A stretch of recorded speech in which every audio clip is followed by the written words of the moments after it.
Hello friends and welcome back to RSL tutor. मैं हूं Imran Syed. Adobe Photoshop के beginners के कोर्स के अंदर आपको फिर से वेलकम करता हूं। आज की क्लास नंबर 6 है और आज की क्लास के अंदर हम लोग आज जो टूल डिस्कस करने वाले हैं वो ब्रश टूल है।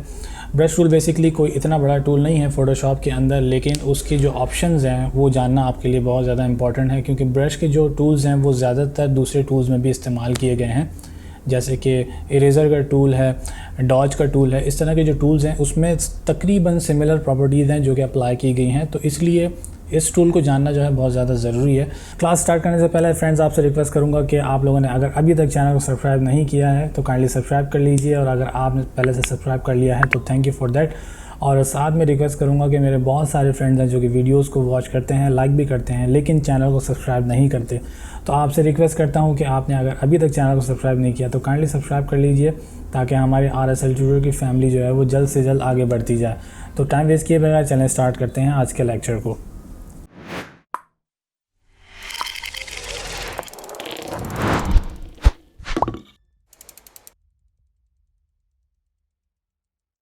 तो मैं आ चुका हूँ अपने फ़ोटोशॉप के अंदर। अच्छा, मैंने यहाँ पे एक डॉक्यूमेंट ओपन कर लिया है, सिंपल सा डॉक्यूमेंट है, ऐसा कुछ इसमें नहीं है। जो पहले मैं आपको चीज़ें बता चुका हूँ वही हैं सारी इसके अंदर। अच्छा, फ़ोटोशॉप के अंदर ब्रश का जो टूल है वो आपको यहाँ पर आपके लेफ़्ट टूल पैनल के अंदर मिल जाएगा। ये ब्रश का आइकन आपको यहाँ दिख रहा होगा। अच्छा, इसका सिलेक्शन आप कर सकते हैं, शॉर्ट की आपको यहाँ दिख रही होगी B।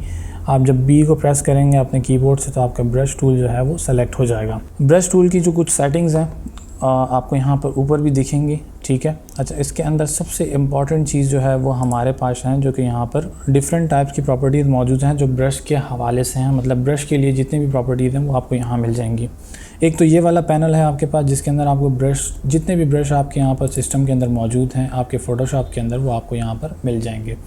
मैं फिर भी एक दफ़ा जो है, हो सकता है आपके पास ये डिफरेंट डिस्प्ले हो रहा हो आपके फ़ोटोशॉप के अंदर, लेकिन ऑप्शन तकरीबन सेम होते हैं। मैं फिर भी इसको एक दफ़ा रीसेट कर लेता हूँ सेटिंग्स में जाके। तो restore default brush to okay कर देता हूँ मैं, ठीक है। अच्छा, यहाँ पर मेरे ब्रश के पैनल के अंदर आप यहाँ चेक कर रहे होंगे कि डिफरेंट टाइप ऑफ ग्रुप्स बने हुए हैं, ठीक है। ये डिफरेंट कैटेगरीज़ हैं जिसके अंदर डिफरेंट टाइप के ब्रशेज़ जो हैं वो यहाँ पे अवेलेबल हैं, जो कि ग्रुप किए गए हैं।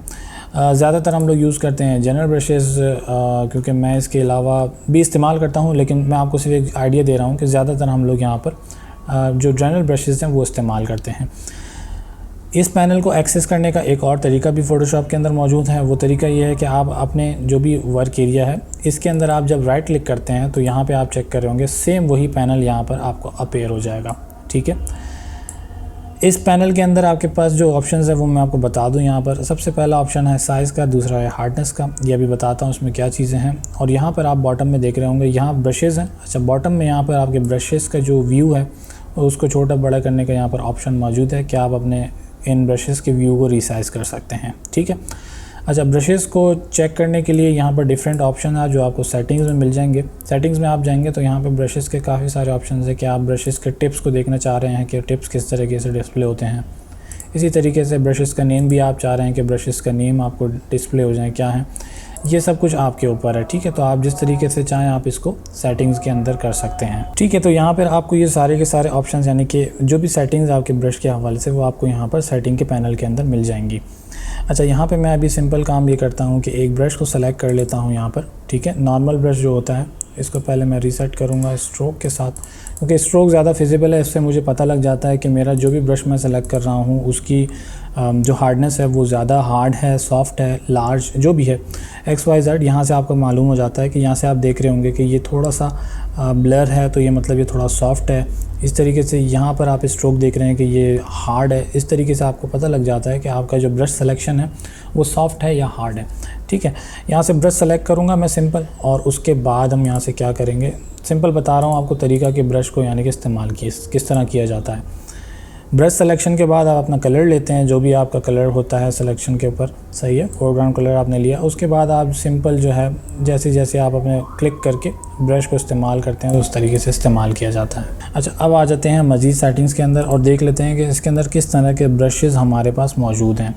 अच्छा, यहाँ पर कुछ स्पेशल इफ़ेक्ट्स ब्रशेज़ भी आपको मिल जाएंगे, जिसके अंदर आपको यहाँ देख रहे होंगे कि स्मोक टाइप ब्रश है, जिस तरीके के यहाँ देख सकते हैं ये लीव्स हैं, ठीक है। डिफरेंट तरीके के आप जो है इन ब्रशेस को इस्तेमाल किया जा सकता है।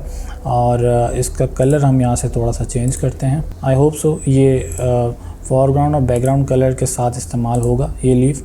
और इसका साइज़ थोड़ा सा बड़ा करते हैं, राइट क्लिक करेंगे, इस ब्रश का साइज़ यहाँ से इंक्रीज़ करेंगे। ठीक है, बहुत ज़्यादा हो गया, थोड़ा सा कम कर लेते हैं यहाँ से, अब आप देखेंगे। ठीक है, तो यानी कि डिफरेंट टाइप के यहाँ पे ब्रशेज़ हैं जो कि आपको यहाँ पर इसकी लाइब्रेरी में मिल जाएंगे। इसके अंदर ब्रशेज़ जो हैं वो खुद भी क्रिएट कर सकते हैं, लेकिन अभी मैं क्रिएशन की तरफ नहीं जाऊँगा क्योंकि बिगिनर्स की क्लास है। तो मैं सिंपल इसके जो टूल्स एंड ऑप्शंस है ब्रश के, वो मैं सिर्फ आपको बताना चाह रहा हूँ यहाँ पे क्या क्या चीज़ें हैं जो कि आप इस्तेमाल कर सकते हैं। यहाँ पर एक चीज़ आपने नोट करनी है। तो एक प्रॉब्लम यहाँ पर यूज़र को अक्सर आती है कि वो कहते हैं कि हमारे पास जो ये ब्रश का सर्कल है ये डिस्प्ले नहीं हो रहा। उसकी सबसे बड़ी वजह या रीज़न मैं ये कह सकता हूँ कि आपके कीबोर्ड का जो कैप्स लॉक है वो आपने हमेशा चेक करके रखना है कि वो ऑफ़ है या ऑन है। अगर वो ऑन होगा तो यहाँ पे आप देख रहे होंगे कि वो प्लस आपको यहाँ पर डिस्प्ले हो रहा होगा। ठीक है, तो इस चीज़ का आपने ख्याल रखना है कि वो ऑफ़ रहे, तो आपको यहाँ पर ब्रश का कर्सर जो है वो इजीली डिस्प्ले होता रहेगा। अच्छा, अब एक काम यहाँ पे ये कर लेते हैं कि मैं अपने ब्रश को सेलेक्ट करता हूँ। ठीक है, अच्छा, ब्रश को सेलेक्ट करने के बाद आप यहाँ पे चेक कर रहे होंगे कि हमारे पास ब्रश के अंदर ये दो इंपॉर्टेंट सेटिंग्स हैं जो कि हमारे पास पैनल के अंदर डिस्प्ले होती हैं, जिसमें सबसे पहला ऑप्शन है आपके पास साइज़ का और उसके बाद जो सेकंड ऑप्शन है वो है हार्डनेस का। ठीक है, साइज़ का मकसद ये है कि आपका जो ये कर्सर है ये आपको यहाँ चेक कर रहे होंगे कि आपको एक साइज़ इंडिकेशन दे रहा होगा कि आपके कर्सर का साइज़ इस वक्त क्या है। ठीक है, यहाँ से आप इसको साइज़ को एडजस्ट कर सकते हैं, छोटा बड़ा आपको यहाँ पर ये इजीली करके बताएगा। बहुत ज़्यादा इंक्रीज़ हो गया। ठीक है, अच्छा, उसके बाद आपके पास एक ऑप्शन है हार्डनेस का। यहाँ से आप अपने ब्रश की जो है वो हार्डनेस को चेक कर सकते हैं कि आपका जो ब्रश है वो इस वक्त हार्ड है या सॉफ्ट है। जिस वक्त अभी यहाँ पे आप हार्डनेस देखेंगे 29% है। अगर मैं इसको 100 पे ले जाता हूँ, 29% पे ये इस तरीके से डिस्प्ले हो रहा था। अब 100% पे जब हम क्लिक करेंगे तो अब देखते हैं किस तरीके से डिस्प्ले होता है। यहाँ पे आप देख रहे होंगे कि इसके जो सराउंडिंग है वो कितने हार्ड हो चुके हैं और यहाँ पर जो सॉफ्ट ब्रश था उसकी हार्डनेस किस तरीके से, मतलब ये एक तरीके का फेदर है जो कि आपके शेप के ऊपर या आपने जो भी ब्रश से कलर फिल किया है उसके सराउंडिंग्स के फेदर्स आपको बताता है कि सॉफ्टनेस और हार्डनेस क्या चीज़ है। इसी तरीके से पैनल में अगर आप दोबारा जाएं तो यहाँ पर बाकी ऑप्शंस मैंने आपको बता दिए। एक ऑप्शन हमारे पास यहाँ पर है जो कि ये आपको यहाँ दिखा रहा होगा, आपका जो ब्रश है इसका साइज़ जो है आप चेंज कर सकते हैं। मतलब आप इसको जब छोटा बड़ा करेंगे, जैसे लेफ़्ट या आपके जो डॉट्स हैं इसको जब आप छोटा करेंगे तो ये कुछ इस तरीके से आपका ब्रश जो है वो डिस्प्ले होना शुरू होगा। आप इसका एंगल भी चेंज कर सकते हैं, इसको मज़ीद जो है ना वो इसकी विड्थ को कम किया जा सकता है। तो यहाँ आप देख रहे होंगे कि ये कुछ इस तरीके से आपको डिस्प्ले होना शुरू हो जाएगा। ये बेसिकली आप जैसे आप उर्दू की कैलीग्राफी वगैरह करते हैं या XYZ कहीं पे भी आप कैलीग्राफी वगैरह करते हैं तो वहाँ पर ये चीज़ जो है वो ज़्यादा यूज़फुल होती है। ठीक है, इस पैनल की तमाम सेटिंग्स मैंने आपको बता दी कि बेसिकली क्या क्या सेटिंग्स जो हैं वो इस पैनल के अंदर आपके पास अवेलेबल हैं और उनको आप इजीली इस्तेमाल कर सकते हैं। ठीक है, एक और चीज़ है यहाँ पर ब्रश के हवाले से कि आप चाह रहे हैं कि आपका जो ब्रश है वो स्ट्रोक बनाए, हॉरिजॉन्टल, वर्टिकल या डायगोनल, जैसा भी आप बनाना चाह रहे हैं, तो उसकी एक टिप है वो आप इस्तेमाल कर सकते हैं यहाँ पर। और वो टिप कुछ इस तरीके से है। अच्छा, इस टिप की तरफ जाने से पहले मैं आपको एक चीज़ बताना भूल गया कि ब्रश के अंदर जो भी यानी कि ये आपके पास साइज़ हैं, इसका शॉर्ट की भी मौजूद है आपके पास, वो शॉर्ट की भी आप इस्तेमाल कर सकते हैं ब्रश के हवाले से। और उसको इस्तेमाल करने के लिए आपको सिंपल जो है अपने कीबोर्ड से जब आप लेफ़्ट एंगल इस्तेमाल करते हैं तो इससे आपका ब्रश का जो साइज़ है वो छोटा होता है। और इसी तरीके से आप अपने राइट एंगल जो ब्रैकेट है वो ब्रैकेट का बटन आप इस्तेमाल करते हैं तो उससे आपके ब्रश का साइज़ जो है वो इंक्रीज़ होता है। ठीक है, तो ये एक छोटी सी टिप थी जो कि मैं बताना भूल गया आपको साइजिंग के हवाले से कि आप जो है अपने ब्रश का साइज़ यहाँ से भी एडजस्ट कर सकते हैं। ठीक है, अच्छा, इसके बाद आगे ये बात जो मैं आपको बता रहा था कि एक हॉरिजॉन्टल और वर्टिकल लाइंस अगर आप बनाना चाह रहे हैं तो किस तरीके से बनाएंगे। अब देखें, मैं यहाँ पर एक काम करता हूँ कि मैं इस वक्त माउस के थ्रू जो है वो ब्रश के ऊपर काम कर रहा हूँ। आप ब्रश के साथ और बाकी जो टूल्स हैं कुछ फ़ोटोशॉप के अंदर, अगर उनके साथ आप प्रोफेशनली काम करना चाह रहे हैं तो आपको कोई टैबलेट, ड्राइंग टैबलेट वगैरह इस्तेमाल करना पड़ता है। वेकॉम वगैरह के जो फेमस टैबलेट्स हैं वो इस्तेमाल कर सकते हैं, XYZ कुछ भी इस्तेमाल कर सकते हैं। मैंने अभी अनकरीब जो है एक ऑर्डर किया हुआ है और होपफुली कि वो मुझे जल्द डिलीवर हो जाएगा, तो फिर आपको इंशाल्लाह जो है ट्यूटोरियल्स के अंदर मैं बताता रहूँगा कि वेकॉम टैबलेट्स वगैरह जो हैं वो किस तरीके से इस्तेमाल किए जा सकते हैं, जो कि आगे चल के मैं आपको वो चीज़ें बताऊँगा। तो विदाउट टैबलेट जो है, अगर मैं यहाँ पे एक हॉरिजॉन्टल लाइन बनाना चाह रहा हूँ तो आप ये देखेंगे ये थोड़ी सी डिस्टर्ब लाइन है, ठीक है। तो वो ऊपर नीचे, क्योंकि माउस से एक्यूरेट लाइन नहीं बन सकती। फिर भी अगर माउस के साथ आप बनाना चाह रहे थे, उसके लिए एक शॉर्ट की यहाँ पर आपके पास अवेलेबल है। शिफ्ट का की दबाएं और यहाँ से आप सिलेक्शन बनाते जाएं। आपका माउस कहीं भी हो, कर्सर उसका कहीं भी हो, आपको बस उसको हॉरिजॉन्टल वे में ड्रैग करना है। जैसे ही ड्रैग करते जाएंगे आपकी लाइन जो है वो यहाँ पर क्रिएट होती जाएगी। इसी तरीके से आप जो है वर्टिकल भी बना सकते हैं, ठीक है। ऊपर सिलेक्शन मैंने थोड़ी सी गलत कर दी, दोबारा से कर लेते हैं। शिफ्ट दबाते हैं, सॉरी, यहाँ से क्लिक करेंगे, शिफ्ट दबाएंगे और इसके साथ हमने एक लाइन बना दी वर्टिकल। अच्छा, ये जो बार बार लाइन क्रिएट हो रही है, स्लोप में आप देख रहे होंगे कि लाइन आ रही है, कि एंगल बना के लाइन आ रही है, तो उसके लिए भी यहाँ पर शॉर्ट की मौजूद है कि आप एक एंगल में लाइन किस तरह से बना सकते हैं। जैसे अभी आप यहाँ चेक कर रहे थे कि मैं शिफ्ट दबा रहा था तो लाइन खुद ब खुद ऊपर से नीचे आ रही थी। तो उसके लिए आपने क्या करना है कि अगर फ़र्ज़ करें मैं यहाँ से यहाँ तक लाइन बनाना चाह रहा हूँ, जैसे कि मैं बगैर शॉर्ट की के बनाता हूँ, तो ये अनस्टेबल लाइन जो है यहाँ पर क्रिएट हो गई है। तो इसको स्टेबल बनाने के लिए या स्मूथ बनाने के लिए क्या करेंगे कि हम एक पॉइंट देंगे स्टार्टिंग का, ठीक है, और जो एंडिंग पॉइंट होगा वहाँ पे कर्सर ले जाके शिफ्ट दबा के हम क्लिक कर देंगे, तो एक डायगोनल लाइन जो है वो आपके पास यहाँ पर क्रिएट हो जाएगी, ठीक है। तो ये एक मतलब छोटी सी टिप थी जो कि मैं आपको बताना चाह रहा था, तो उम्मीद करता हूँ ये क्लियर हो गई होगी यहाँ पर। अच्छा, इसके बाद क्योंकि यहाँ की सारी सेटिंग्स मैंने आपको बता दी कि ब्रश के हवाले से क्या क्या चीज़ें हैं, उसके बाद आ जाते हैं ऊपर टॉप के ऊपर। यहाँ पे आप चेक कर रहे होंगे कि मोड्स यहाँ पर मौजूद हैं, जो कि मैं पहले बता चुका हूँ आपको लेयर्स के ट्यूटोरियल के अंदर। पिछले एक फॉर्मल सा मैंने आपको उसका ओवरव्यू दे दिया था कि हम लोग ब्लेंडिंग मोड किस लिए इस्तेमाल करते हैं, होते क्या हैं, ठीक है। उसी तरह के ब्लेंडिंग मोड्स जो हैं हमारे पास यहाँ पे ब्रश के अंदर भी मौजूद हैं, और बाकी जो टूल्स हैं मैंने आपको बताया था कि ब्रश के अंदर जो ऑप्शन है ये ऑप्शन आपको बाकी टूल्स में भी मिलेंगे। तो यहाँ पर देख लेते हैं, सेम एज इट इज़ काम करेगा ये, जैसे कि लेयर्स का ब्लेंडिंग मोड था, लेकिन ये ब्रश का ब्लेंडिंग मोड है, ठीक है। तो मतलब इसको सेपरेटली सिर्फ ब्रश के साथ इस्तेमाल किया जा सकता है। समझाने के लिए एक मैं आपको यहाँ पर एक एग्जाम्पल दे देता हूँ सिंपल सी, ठीक है। क्लिक करके कलर फिल करता हूँ, ठीक है। कलर को चेंज कर लेते हैं पहले, जैसे कि मैं रेड ले लेता हूँ, ठीक है, और रेड लेके मैं यहाँ पर कलर फिल करता हूँ। इसके बाद हम आते हैं यहाँ पर ब्लेंडिंग मोड के अंदर। जैसे ब्लेंडिंग मोड डिज़ोल्व है, डिज़ोल्व लेता हूँ मैं, और उसके बाद यहाँ से मैं कलर को चेंज करता हूँ। कलर फर्स्ट करें, मैं यहाँ से ले लेता हूँ येलो टाइप, और यहाँ पे मैं कलर करता हूँ। तो आप यहाँ एजेस को नहीं, एक काम और करते हैं कि इसकी हार्डनेस को कम करते हैं ब्रश की, फिर आपको डिज़ोल्व थोड़ा सही समझ में आएगा। इसका साइज़ थोड़ा कम करते हैं, और आप यहाँ चेक कर रहे होंगे कि ये डिज़ोल्व का मोड सेलेक्ट करने के बाद ब्रश किस कंडीशन में आ चुका है हमारे पास। यहाँ से आप देख रहे होंगे ब्लेंडिंग मोड इस वक्त नॉर्मल है। ये इस वक्त ब्रश का जो ब्लेंडिंग मोड है उसके थ्रू मैं काम कर रहा हूँ, ठीक है। इसको मैं अंडू करता हूँ। इसके बाद एक और मोड भी चेक कर लेते हैं, जैसे कि हमारे पास यहाँ बिहाइंड है, ठीक है।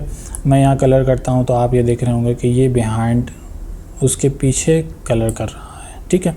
तो ब्लेंडिंग मोड बेसिकली आपको बताना था सिर्फ कि ब्रश का जो है ब्लेंडिंग मोड भी होते हैं जिनको आप इस्तेमाल कर सकते हैं, और आगे चलेंगे तो फिर डिटेल में आपको पता लगता रहेगा कि ब्लेंडिंग मोड बेसिकली होते क्या हैं और कहाँ कहाँ मतलब इनको इस्तेमाल किया जाता है। अभी तो मैंने सिर्फ एक छोटा सा ओवरव्यू दिया ब्लेंडिंग मोड का। इसी तरीके से लेयर्स में भी मैंने आपको ओवरव्यू दिया था, लेकिन वहाँ थोड़ा सा बता दिया था मैंने आपको कि ब्लेंडिंग मोड क्या है और किस तरीके से इस्तेमाल किया जाता है, ठीक है।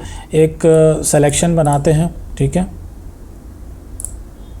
और यहाँ एक सिलेक्शन बना लेते हैं। ब्रश पे आ जाते हैं वापस से। ओपेसिटी और फ्लो को मैं थोड़ा सा डिफ्रेंशिएट कर देता हूँ, वरना थोड़ा कंफ्यूजिंग हो जाएगा। ओपेसिटी बेसिकली अगर आप फ़र्ज़ करें कि आप पेन से ड्राइंग कर रहे हैं, ठीक है, और आपके पेन में इंक जो होती है पेन के अंदर वो थोड़ी सी मतलब उस कम है इस वक्त, और आपका पेन उस तरीके से काम नहीं कर रहा जिस तरीके से आपको करना चाहिए। भले आप प्रेशर से भी लगा रहे हो, यूज़ करना चाह रहे हो, लेकिन उस पेन या मार्कर के अंदर इंक कम है, तो जब आप उसको फिलिंग करेंगे उस पेन से तो वो रिज़ल्ट नहीं आएगा जो उसका ओरिजिनल कलर है, वो रिज़ल्ट आपको अप्लाई करके नहीं देगा। अगर उसके अंदर इंक कम है। तो इसी तरीके से ओपेसिटी भी यही चीज़ है कि आपका जो बैकग्राउंड है, जैसे फ़र्ज करें वाइट कलर का बैकग्राउंड है और आप एक ब्रश से कलर करना चाह रहे हैं और आपकी ओपेसिटी आपने कम रखी है, तो आपको 100% जो आपका बैकग्राउंड वाइट है वो उसके थ्रू सी थ्रू नज़र आएगा।